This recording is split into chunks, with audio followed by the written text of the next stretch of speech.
Oh, well, looks like I might be finally live. To those who know the story, I've been trying to do this for a while, but it looked like we might be working with something here. Anyway, since we're going, let's do some introductions. My name is Levon Roan. I'm up here in Atlanta, Georgia. Most people know me as the president of the nonprofit Frank Honest Company, where we make crochet and knit items for our homeless here in Atlanta. Right now, it is what is today?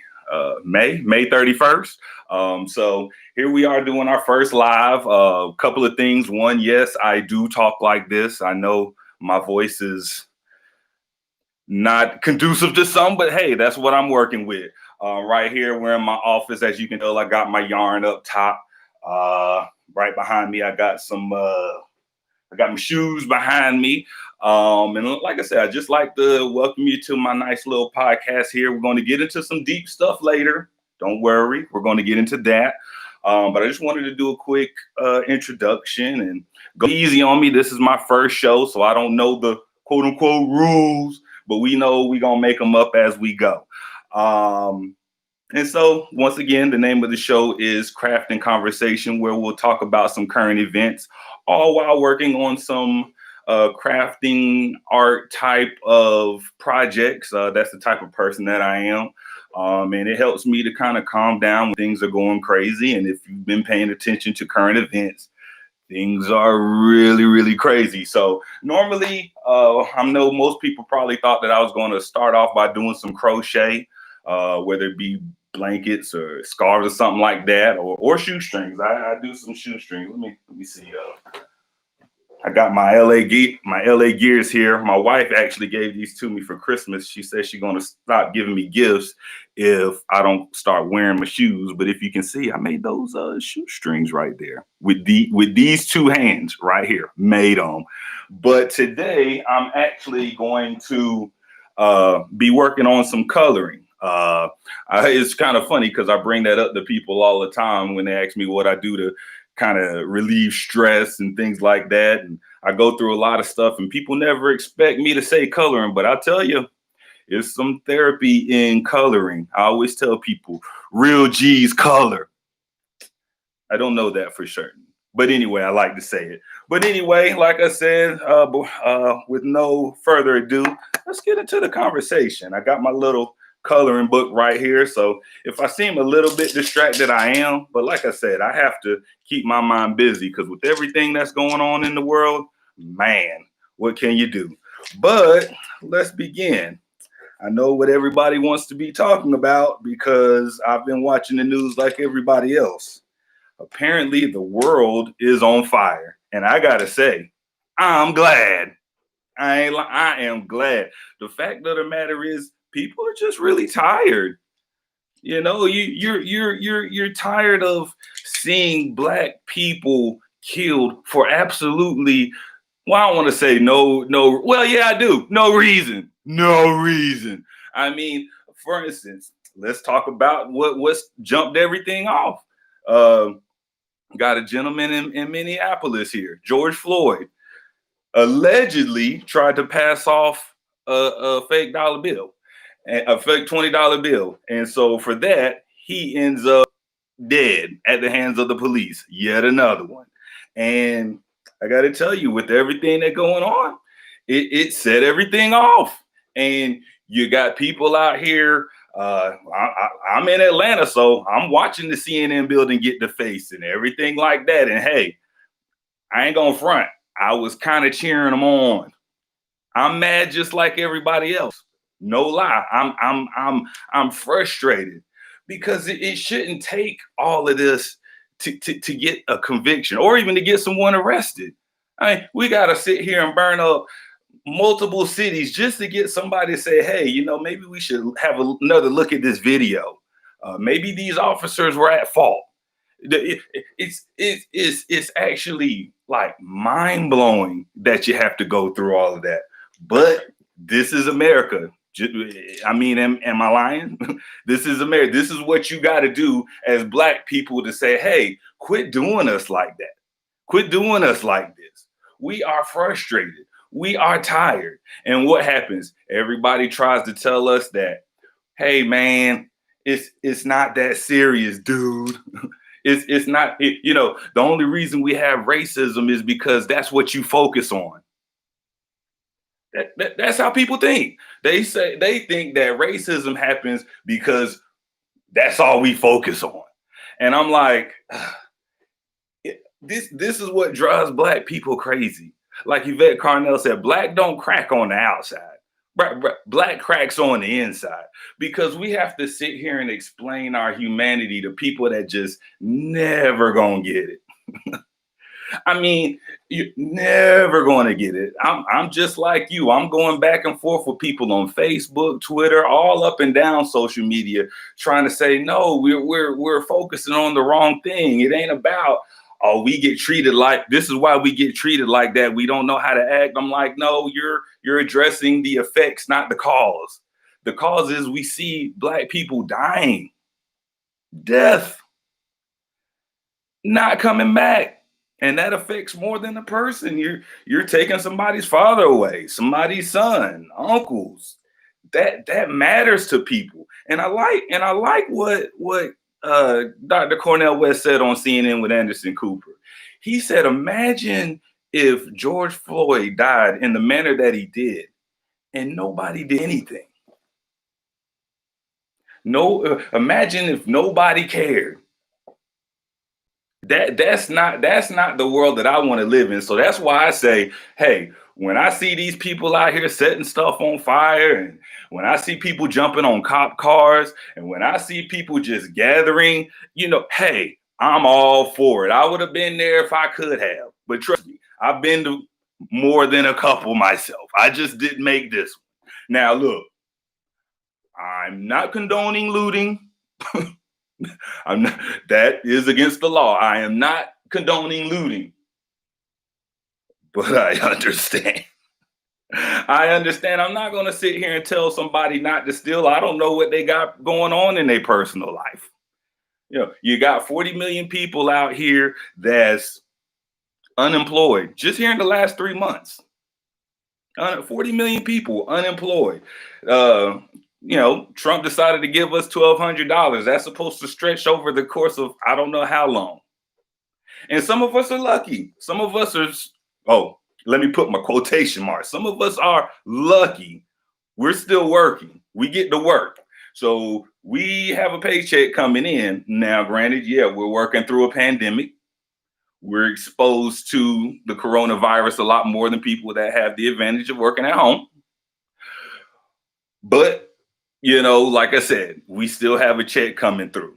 So in a sense, okay, yeah, we're lucky, but there's so many people out there that are going to food banks for the first time, applying for unemployment for the first time. And I can't sit here and act like because I'm lucky enough to still have a paycheck that I'm going to just sit here and not be concerned. That's not right. That's not right. So, like I said, some people are like really up in arms and very, what are we going to do? Everything's crazy. And I'm sitting here like calm, which is actually ironic, because usually I'm the one that's trying to ring the alarm, trying to get people's attention. Like, hey, pay attention to this that's going on. And everybody's trying to tell me, well, yeah, don't focus on it. What do we say? Don't focus on it. That's why racism happens, because you think about it. I'm like, okay, you laugh, but I've been told that. What can you do? So, yeah, like I said, I'm not going to sit here and tell anybody to turn down whatever the elite. The haves are telling the have-nots to do the exact opposite. If they're telling you that they want order, give them disorder. Once again, not telling anybody to loot, not telling anybody to assault police officers. I'm not telling anybody to assault anyone. All I'm saying is, look, think about it. if these reactions happen every time someone died at the hands of the police that was unarmed, do you think things would change? Do you think police officers would would kind of think twice before they choke somebody out if they knew, like, man, if I choke this guy out on camera, I'm probably going to be responsible for riots in multiple cities? Man, well, let's keep it real. That may not necessarily change everybody's mind, but some people would think about it. Some, maybe. I don't know. But like I said, it's just it's very distressing seeing so many people's casual kind of nature about like Black death, and looking at it like, well, that you're talking about something that doesn't happen all the time. That's just an extreme case. Yeah, it's an extreme case that affects Black people disproportionately. I can understand if it happened to us in a proportion of our population size. We're 13% of the population, so and let's get this straight. I'm not like a super math whiz, okay? But I do know for a fact that Black people make up more than 13% of deaths by cop. So I have to assume that they're being preyed upon. I can't help it. This thing has been going on for too long for people to not try to draw some links into, like, how come so many Black men are dying by police officer? You just had a bunch of rednecks take over all these state buildings with straight up machine guns. I mean, I'm looking on Twitter, they got a daggone guy in the subway, not the subway like where you take the train. I'm talking about a subway where you get sandwiches. This dude got a rocket launcher. I kid you not.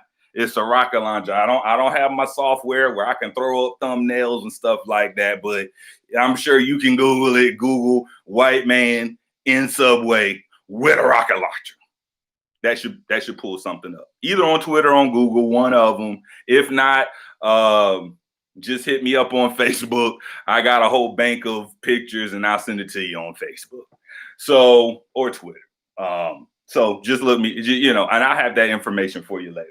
But yeah, like I said, I gotta say, when I see all these people of different colors just raging against the machine, man, ain't gonna lie, it brought a smile to my face. And I'll tell you why. Because this, if you're really into Black empowerment, it is a very lonely place. It is lonely when you want empowerment for Black people because nobody wants that except for Black people. Nobody wants that. Nobody wants us to be able to be self-determined. Nobody wants us to have businesses where we can employ our own. Nobody wants that. They want us to just be a labor force where we're always working, and they want us to consume. They want us to always buy. Buy. Buy the new iPhone. Buy the new TV. Buy the new car. Buy the new this. It's always about consumption, to where a lot of us are convinced we're defined by the stuff that we own. Some people, you get them a Gucci belt and you can't tell them nothing. Let's just keep it real. But and some would say, well, that's our biggest problem is we buy Jordans. But that's not our biggest problem, is not buying Jordans. That's actually a racist stereotype from the 80s. The fact of the matter is, most people I know that buy Jordans, they got the bootleg ones. You know the bootleg ones, because if you bought them out the barbershop, probably bootleg. You know what I'm saying? Shoes don't come in individually wrapped plastic. That's suspect right there. But that's a side note. The thing that I'm saying is that it's okay to be angry. It's okay to protest. I'm not going to say it's okay to riot, but I will say I think that it is a necessary thing because it's the only thing the people have in their repertoire to show people like, look, we're not gonna put up with this no more. Black people, we're disenfranchised, so we don't have any money to buy politicians or buy lobbyists to go to DC and speak on our behalf. All we have is a bunch of people on CNN, social commentators that quote unquote try to speak for us, but half of them ain't never opened a book, so they can't really speak intelligently. All they can come up with is stuff they read on a meme somewhere. But the fact of the matter is, we need to leave the talking to the professionals. And I don't put myself into that category, but I'm no professional at all. However, I know quite a few people that are good at journalism that comes from a Black perspective, that's not, completely sold out, that's not trying to audition to get some kind of white paycheck or something like that. They're doing legitimate news from Black people's perspective, and I respect them for that. But they don't get enough. They don't get enough promotion, if you will. And I think that's pretty sad. We got a lot of intelligent people out here doing good work. You got Yvette Carnell out here. You got Tone Talks out here. You got Irony. I have a hard time saying his whole name. Irony Jose Frimpong. Bruh, if I got your name wrong, trust me, I'm sorry. You're the one that's a professor, not me. So if I pronounce it, just know it came from the heart, bro. I follow you on Twitter. You got excellent stuff. And like I said, those are just a few people that I could just name just off the top of my head. There's many other people out there that's doing good work. And if I didn't name you, don't hold it against me. Yeah, I know how it goes. But yeah, like I said, I just wanted to talk to you. I just wanted to rant for you for a little, because like I said, talking about this stuff is therapy for me. Because once again, I'm telling you, it is a lonely place, Black empowerment. Nobody ever cares until somebody dies in the street. Now, all of a sudden, people got opinions. Now people want to talk about, they want to talk about discrepancies in people's cases. They want to talk about all kind of Black stuff when it's beneficial. But, when it's time to really talk Black empowerment, people are quiet. It wasn't just last week, Charlemagne has a interview with Joe Biden. Okay, has an interview with Joe Biden, and I'll give Charlemagne credit. It seemed like he was trying to. It seems like he was trying to be professional, if you will. And I mean, he was asking poignant questions, and I got to give him a lot of credit, because when they interviewed Hillary Clinton back in 2015. Wasn't the best interview, and I'm pretty sure, and it seems like they kind of learned from that. So I mean, I much respect. And he just let Joe Biden talk, and Charlemagne was trying to get him to talk specifically to Black people, and all Joe Biden wanted to do was talk about all the support he gets.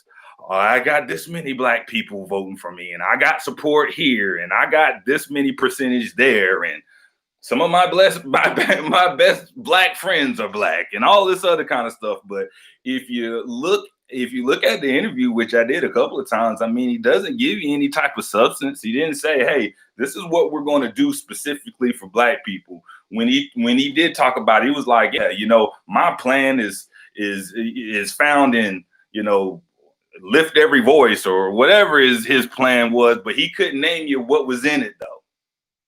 And that was all before he made his "you ain't Black" comments, which those were a problem by itself. But if you look at the interview, it was a bunch of nothing.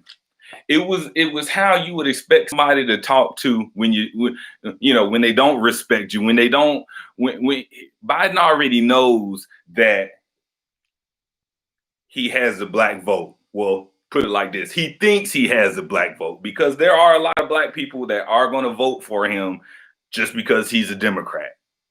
and he used to hang out with President Obama. Just that alone, people are going to vote for him. But I'm one of those people where I'm trying to see what I'm gonna get in exchange for my vote. Because if you ain't got nothing specifically for black people, there's nothing for us to really talk about. You know, like I said, I'm not scared of 4 more years of Trump. Let's just keep it real. We done seen every president there is. All of them was racist. All of them. Every single last one of them. About a third of them even own slaves. So don't sit up here and try to scare me in the 4 more years of Trump, because I've only lived under various formations of Trump. Let me think. It's true. Yeah, that's true. That's true. I mean, let's keep it real. I mean, a lot of us, we love Obama. A lot of us love Obama, but the fact is, there's not one thing that he did that was specifically for black people. That's real talk. And it's disappointing when you consider how many black people voted for the first time just to make sure he got in that position. And anytime he got pressed, his response was basically, I'm not the president of just Black America.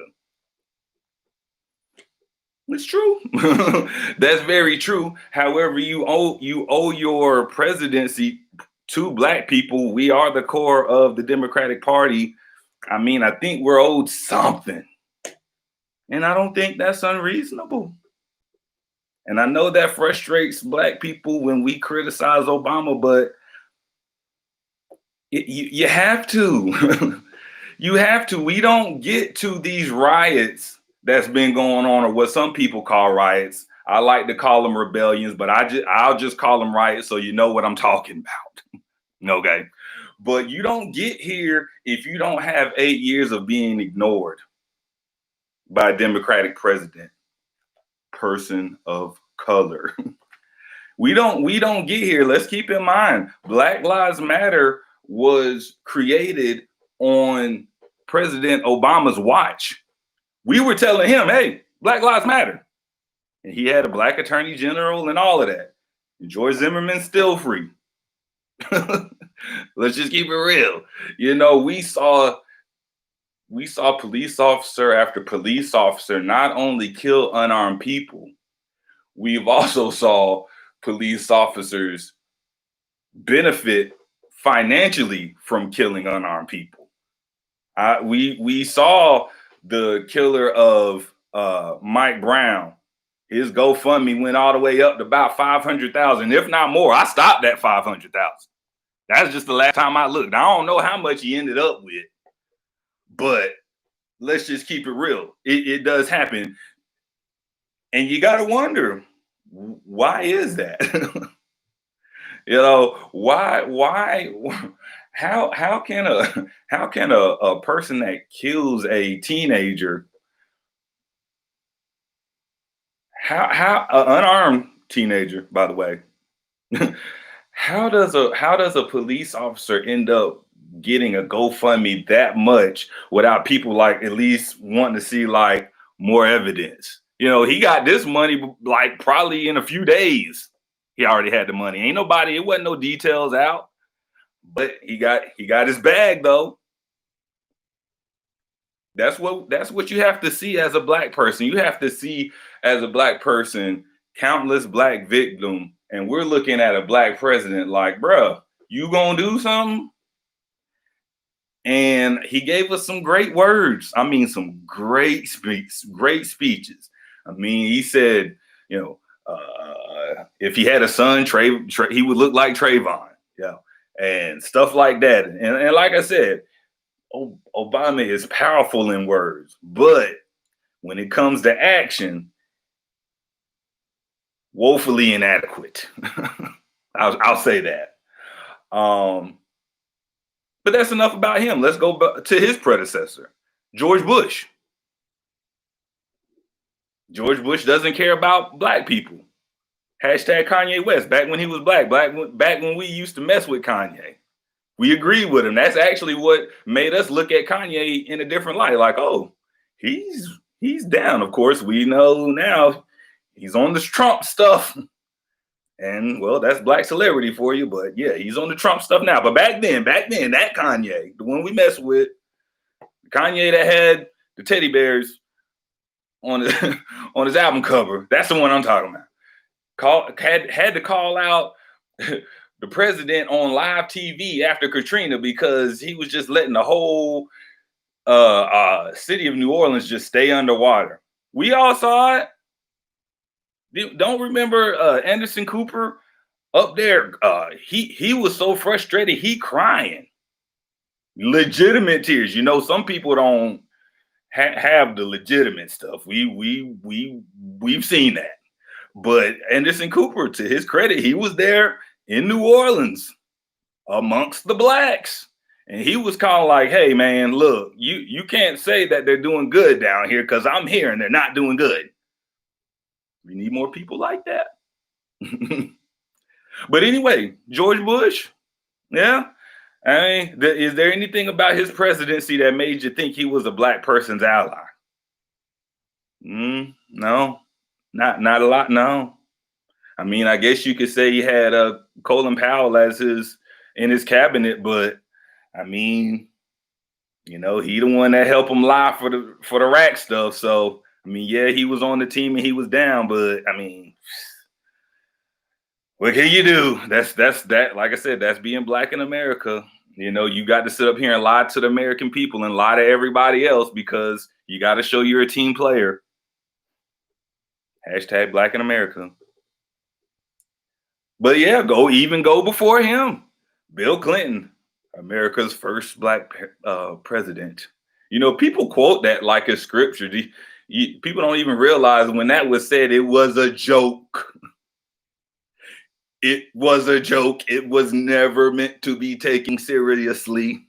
That man was, of course, he literally wasn't the first black president, but he never even did anything to earn that label. I mean, yeah, he liked collard greens. Sure, he played the saxophone. Sure, he had a black nanny growing up, so he know what good macaroni and cheese tastes like. Now that's well and good, but he also gave us the 94 crime bill, and we know what that did. Straight devastated the black community.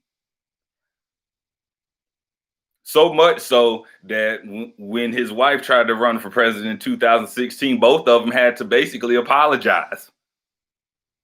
It was like, yeah, you know, we didn't know we was gonna lock up that many people. They knew.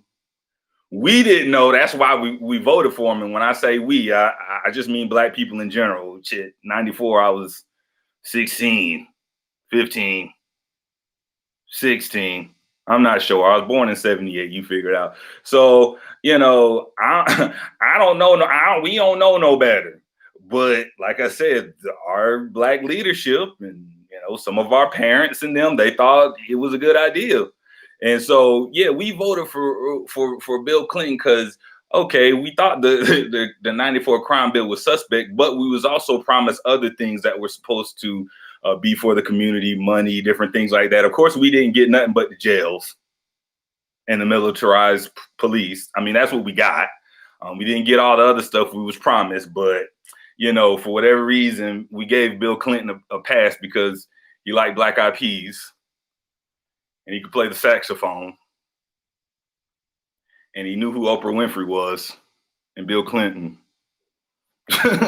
You know, he had black friends, so we just gave him a pass on all of that. But like I said, you know, we can't sit here and put everything on Trump. I mean, I know we like to, but the fact of the matter is, this is America's get down. This is how America works. You know, this is how they move. When you understand history, you understand that violence against black people has always been acceptable to white people, and let's keep it real, a lot of people of color, they look at black people like white people do. You know, it's almost like you have to, in order to become a full American, you have to look at black people like how white people do. And you'll find a lot of that. Yeah, many of us, if we're being honest, and we have people of color friends and family, there's always a conversation where it comes up how basically black people complain too much. We wouldn't be in jail if we didn't commit all the crime. And why don't y'all just be thankful that it ain't like how it was in the 1900s? That's what it boils down to. Like, I don't care who you are. If you're my age and you've been around people of color enough, you gonna have that conversation where somebody basically tells us we should be thankful. They're gonna say we have all the opportunities that they don't have in their country. And all I can say is you just don't understand history. You know, you don't understand history. If you think that black people have a equal shot at success, you just don't understand history. Wealth accrues over time. So people that have wealth now, it's because their family had wealth previously, on back and on back and on back. Black people is when you look at the history of America, it was only recently that black people got the chance to actually own stuff. You know, that's relatively new. And then when we got the chance to own stuff, white people tried to run us out if we got too close to them. It's like, hey, you can own a home in a black neighborhood, but don't come out here. We know you can afford it.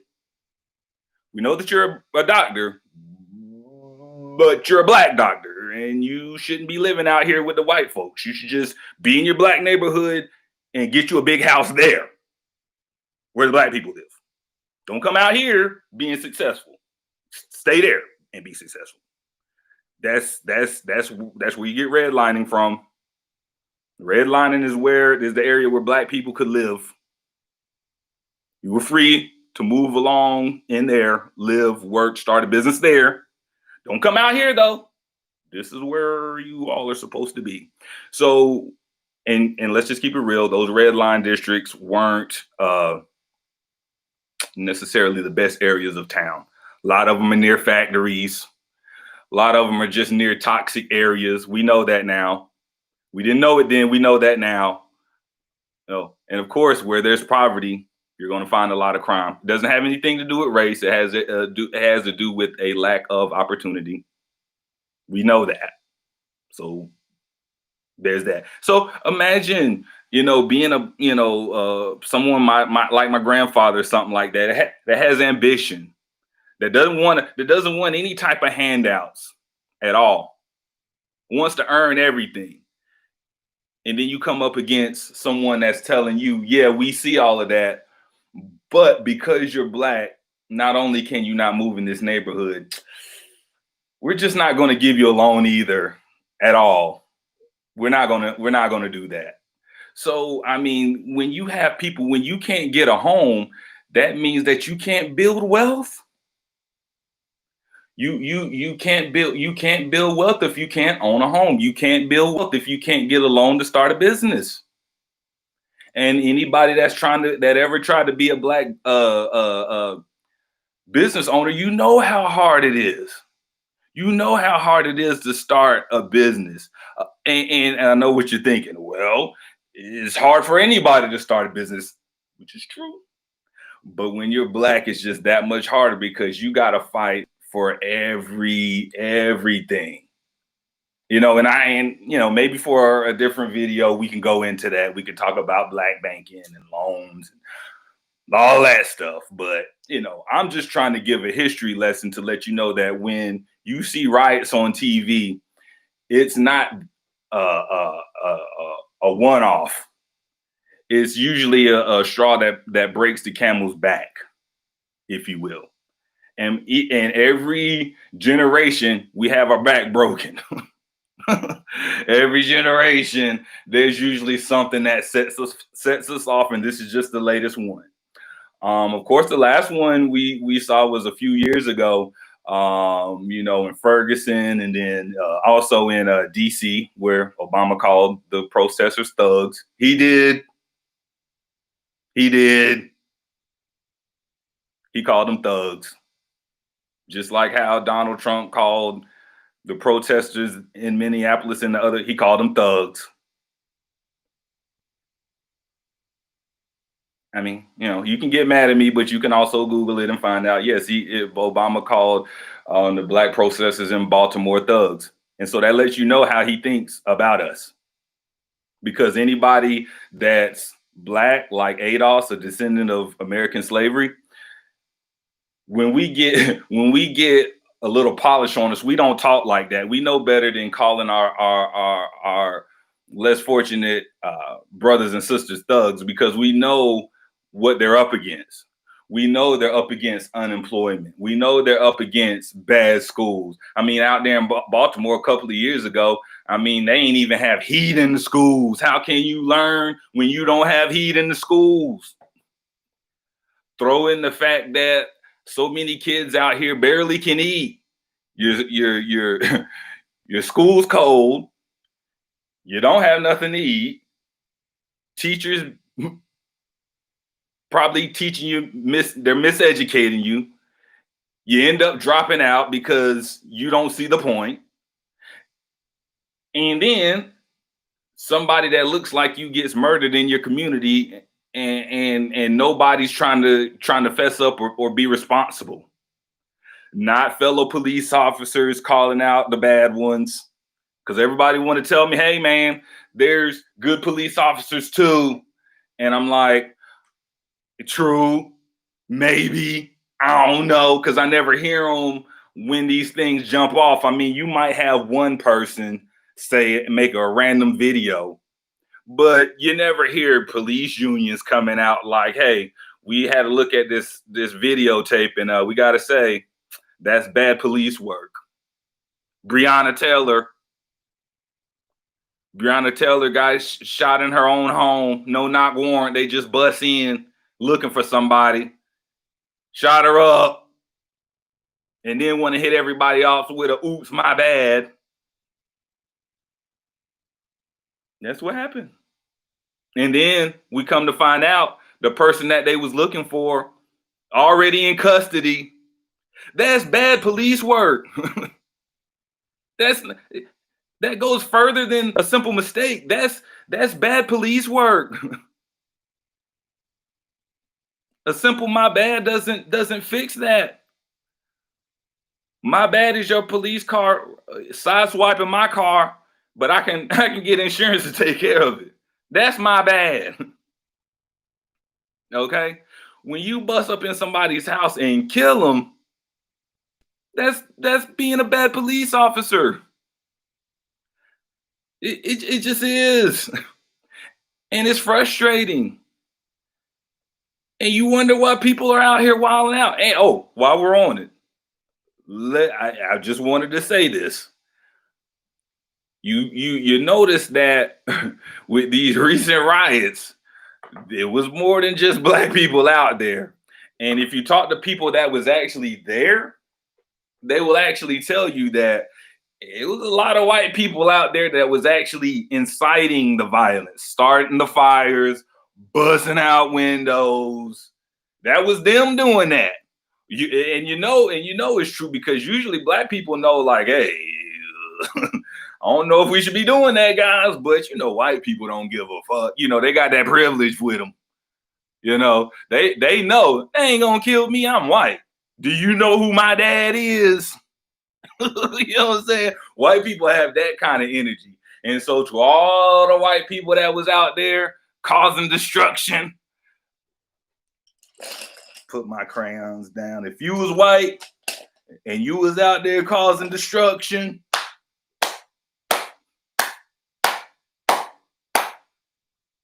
much love. Much love. Because guess what? The fact of the matter is violence is the only thing that America understands. They don't understand the peaceful stuff. Hashtag Colin Kaepernick. They don't understand the peaceful stuff. That's usually how we That's how we handle stuff normally, is the peaceful stuff. But look at the response now. Every police agency in this nation is starting to really have a look in the mirror and wonder, like, hey, do I want to be the next one? Do I want to be the reason why this city gets burned down because I just killed another unarmed person when I could have simply just put him in his handcuffs and threw him in my cop car? I say threw him, but I don't mean throw him. But actually, if you see that video of George Floyd, there's a video of them actually throwing him in the car, and you can't see what's going on the inside. But if I had to guess, it looked like they was whooping up on him. Like I said, I don't have. Trust me, the more I do these videos, I'm gonna be able to cut into the video so you can see what I'm talking about, then cut right back to me and my. But I don't have that. All I can tell you is that it happens, and you can look it up. Just look it up. But I gotta say, to the white people that caused the destruction, much love, much love. Once again, I don't condone looting, but I understand. I understand. Now, I do agree with Killer Mike. I don't agree that you should burn down your own neighborhood. You live there. You know, you need the Target in your own neighborhood. You need the Walmart in your own neighborhood. A lot of us live in food deserts. We ain't even got no Target or no grocery store to burn down. It ain't nothing around you. Once again, I'm not speaking on my own behalf. I mean, luckily, I live in an area where, you know, I got options. And no, it's not a quote unquote white neighborhood. I live in a black neighborhood. I got black people all around me. And guess what? We can walk freely to the store. We can jog to the store and it's not a problem.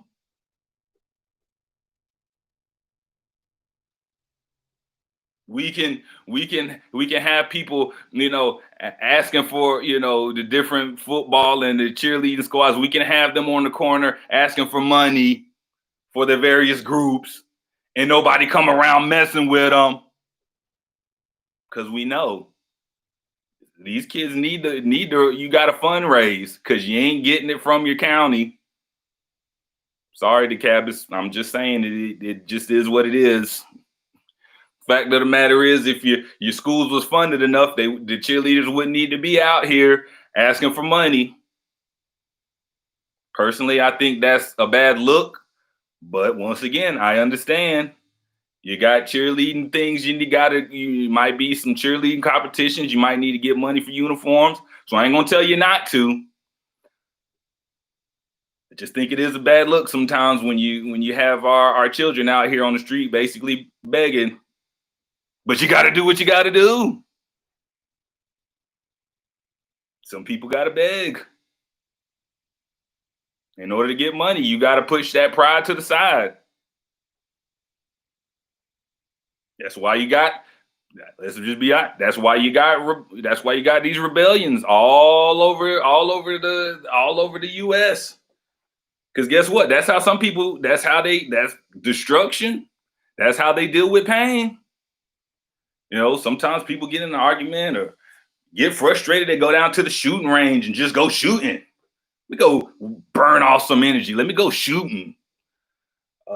Some people, you know, they get a little fire going in a little fire pit and just fire. I've been known to do that. I got a fire pit in my backyard. And when my brain is heavy, I go up there, burn a couple of things of wood. It's therapeutic. It could be something simple like bubble wrap. You know, a little bubble wrap that comes in your packages, your Amazon. Pop that. Like I said, there's therapy in destruction. Not for everyone. Definitely not for everyone, but for some people, once again, that's how they deal with frustration. That's how you deal with grief. There's a lot of stuff on our mind. Pandemic. No job. no opportunities. And then on top of that, we got to see black people die on camera again. Expecting us to be calm at this point is just hard. And like I say, I thank everybody that came in and help us, have our numbers and got you. The reason you have rebellions like that is you need to get people's attention. And so now people are paying attention, and now we got to have an ask. And nobody asked me, but I think this is a great opportunity to take advantage and talk to your local elected official, talk to your congressman, talk to your commissioner, talk to your senator, talk to these people and start asking for what you need in your community. We got a presidential election coming out. We need to put pressure on them, put pressure on Joe Biden and be like, look, man, black people, we need to be a protected group. Period. We need to be a protected group for our contributions to America, first of all. And then throw in how vulnerable we are as a people. We need protective status more so than any other group, because best believe black people are we're a bottom caste. We on the bottom. We look up to everyone. And a lot of times people get frustrated when I say this, but it's very true. And you always have groups that like to latch on to black advocacy because they know that the black struggle is really the only righteous struggle there is here in America. Because black people, we just want a piece of the pie. Everybody else got a piece of the pie. They just want a bigger piece. They want a big slice. They want a bigger slice than what they got. We just trying to get in. And we was here before a lot of these people. Let's just keep it real. I did my family tree. I can trace my family back to the 1880s. Of course, that's for most black people, that's about as far as we can go back for obvious reasons. But best believe we've probably been here for a lot longer. But me personally, I can trace my family on both sides back to at least 1880. There's parts that I can go back to beyond that. But 1880s, I can trace back on both sides of my family.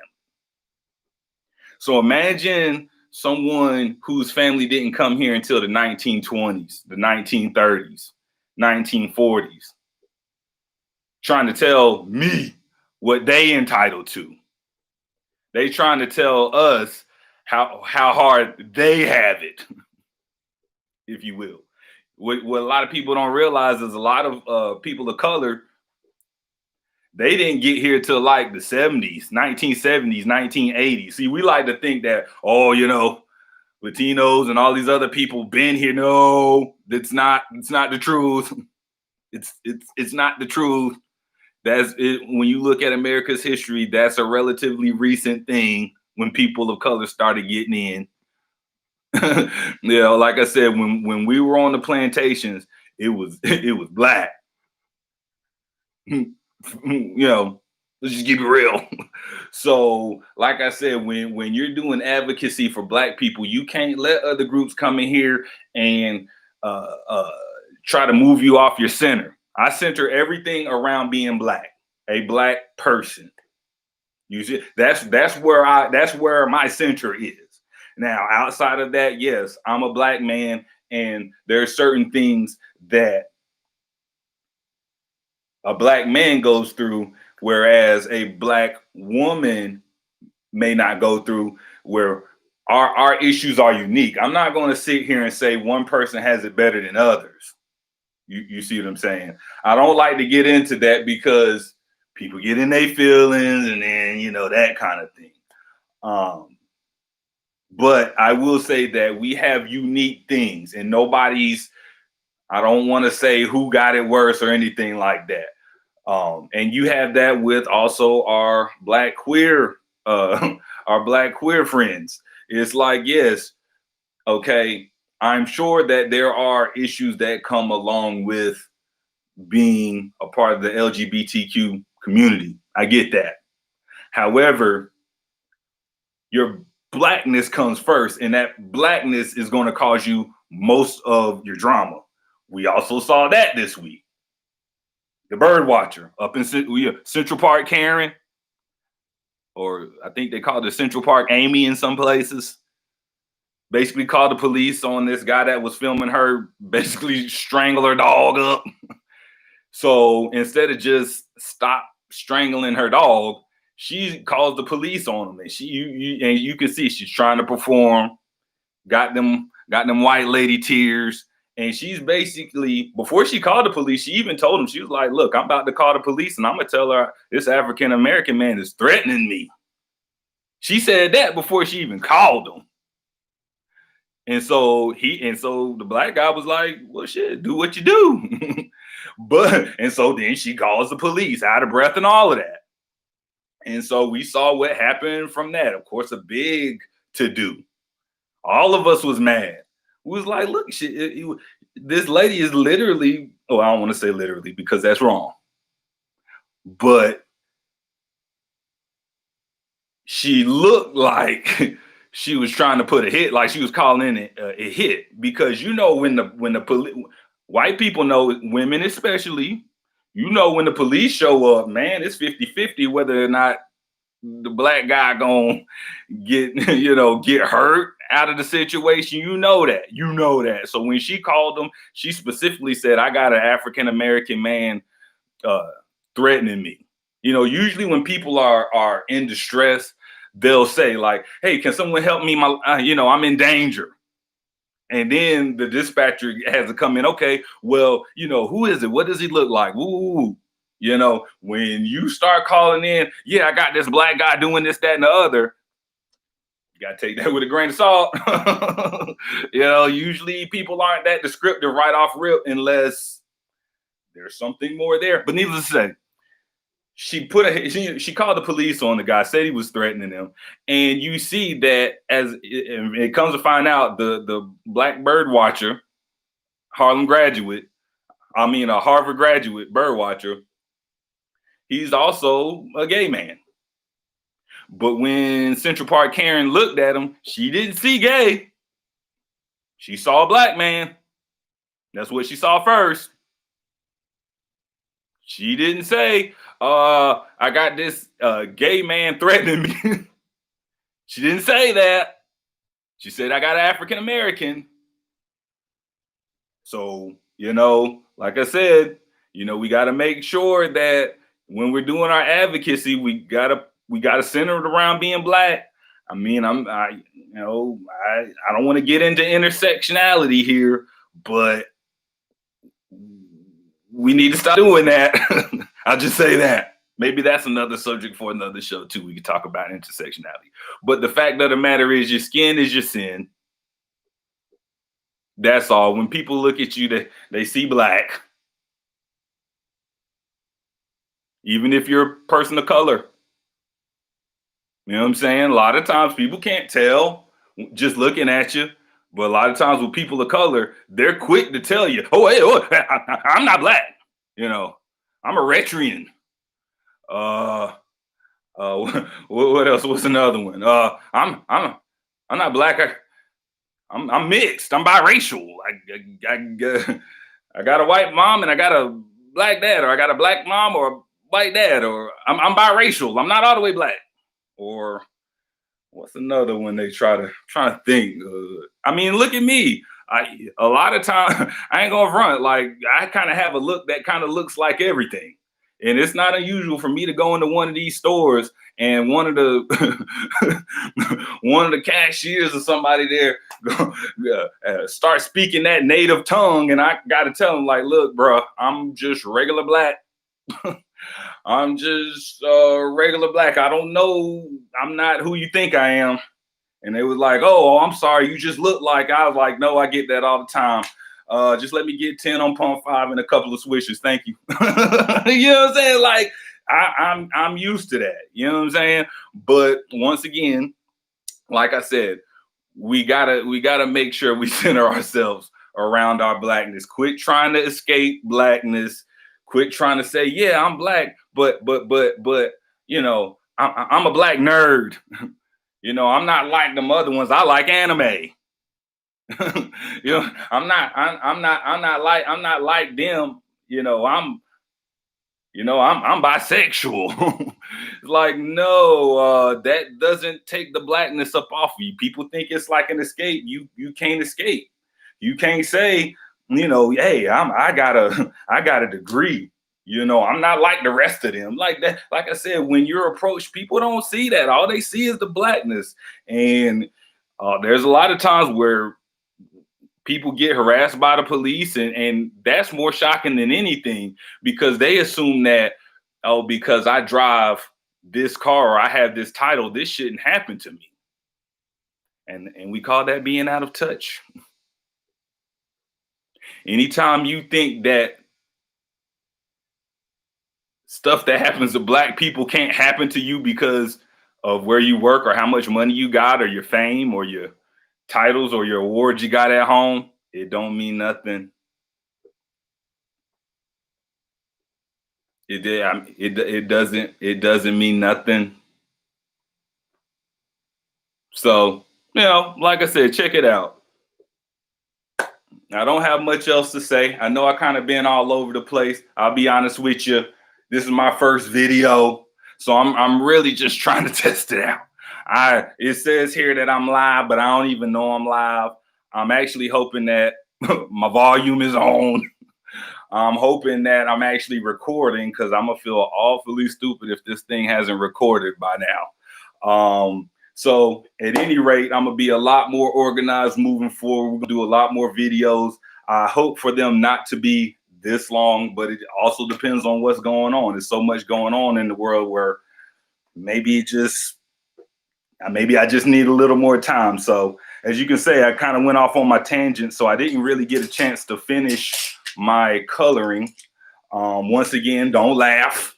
Like I said, this is how I do with therapy. I have a lot of stuff going through this peanut brain, so I need ways of getting it off my chest. As you can see, like I said, I got my yarn up there. Maybe one of these times I'll do some yarn stuff, show you how I make my crafts. But I had, at least started on my picture. I don't know if you can see it. Ooh, is it backwards? It looks like it's backwards, but I'll read it. It says, "Be a voice, not an echo." That's out of my adult coloring book. So for the next time you look at this video, you might want to get you some crafts, because I know you don't want to just sit and watch me talk the whole entire time. All the information that I'm giving you can be listened to. So, find you a craft, find you something to do. That way we can all just be busy, talk about what's going on in the world and everything like that. So once again, this is Levon, Crafts and Conversations, the first inaugural episode. I'll be coming to you periodically. I haven't picked out what day I'm gonna be doing, but I do like Sunday mornings because my wife, she's at church, and so I have the place all to myself, so I can be loud. I could just, well, did I cuss a lot in this one? I can cuss when my wife's not around. I don't know if I cussed a lot or if I cussed enough in this one, but if I didn't, I'll make up for it next time. But yeah, we'll probably do some Sundays. We might do some midweek stuff. It just kind of depends on what's going on in the world. So once again, I just wanted to say peace. Thank you for checking out the video. We're going to be working on some social media stuff. I'll get a Twitter for this account and Instagram. And I'd like to get to a point where if we're doing crafts, you can send me some stuff and I'll put it on the Instagram and we can show the world what you be doing and all kind of stuff like that. So without anything else to say, I'll catch you next time. Peace.